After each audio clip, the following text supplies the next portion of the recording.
दो दोस्तों ने गांव में भूतिया खेत का सच जानने की कोशिश की, जहां एक औरत की आत्मा भटकती थी। उस एक रात की डरावनी घटना ने उनकी जिंदगी बदल दी और वे फिर वहां जाने की हिम्मत नहीं कर पाए। गांव के किनारे पर एक बड़ा और वीरान खेत था, जिसे लोग भूतिया खेत कहते थे। खेत के बारे में कई डरावनी कहानियां मशहूर थी। कहते हैं कि रात के समय वहां से अजीब अजीब सी आवाज़ें आती थी। किसी ने वहां चलते फिरते साए देखे थे, तो किसी ने किसी के रोने की आवाज़ सुनी थी। गांव वाले कभी भी सूरज ढलने के बाद उस खेत के पास नहीं जाते थे।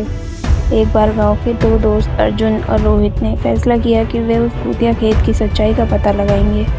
अर्जुन ने कहा, डरने से कुछ नहीं होगा, ये सब मन का भ्रम है। चलो आज रात वहाँ चलते हैं और देखते हैं कि आखिर सच क्या है। रोहित थोड़ा डरा हुआ था, लेकिन अर्जुन की बात मान गया। दोनों ने रात के समय जाने की योजना बनाई।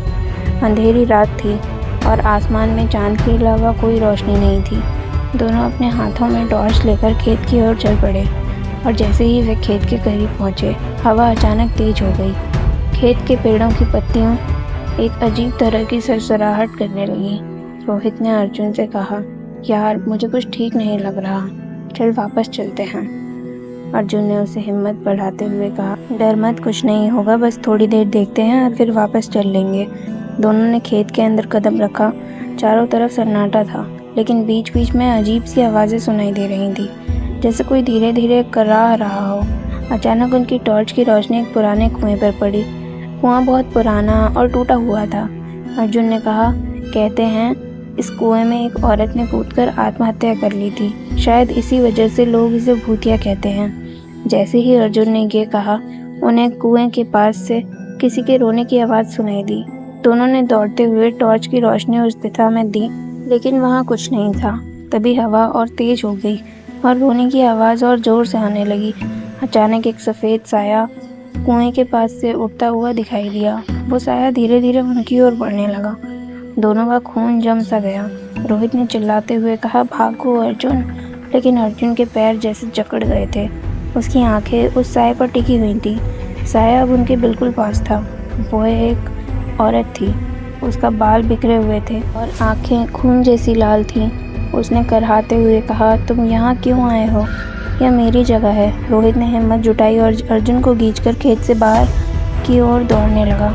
दोनों जैसे तैसे खेत से बाहर निकले, लेकिन जैसे ही वे गांव पहुंचे, अर्जुन अचानक जमीन पर गिर पड़ा। उसके चेहरे पर अजीब सा डर और दर्द था। गांव वालों ने जब अर्जुन को देखा तो वे समझ गए कि दोनों भूतिया खेत में गए थे। एक बुजुर्ग ने कहा, मैंने पहले ही कहा था कि मैं उस खेत में मत जाना। वहाँ उस औरत की आत्मा है जो चैन से नहीं रह सकती। फिर अर्जुन को गांव के पुजारी के पास ले जाया गया। पुजारी ने घंटों तक मंत्र पढ़े, तब जाकर अर्जुन होश में आया। उसने सहमते हुए कहा, वो मुझे मारना चाहती थी। उसकी आंखें मैं कभी नहीं भूल सकता। उस दिन के बाद अर्जुन और रोहित ने कसम खाई कि वे कभी उस खेत में नहीं जाएंगे। गांव वालों ने भी उस खेत के चारों ओर कांटों की बाड़ लगा दी थी, ताकि कोई भी वहां ना जा सके। लेकिन आज भी जब रात होती है तो उस खेत से रोने और चीखने की आवाज़ें सुनाई देती हैं। लोग कहते हैं कि वो आत्मा अभी भी वहां भटक रही है, अपनी मौत का बदला लेने के लिए। और जो भी उस खेत में कदम रखता है, वो कभी ना कभी उस साए का शिकार हो ही जाता है।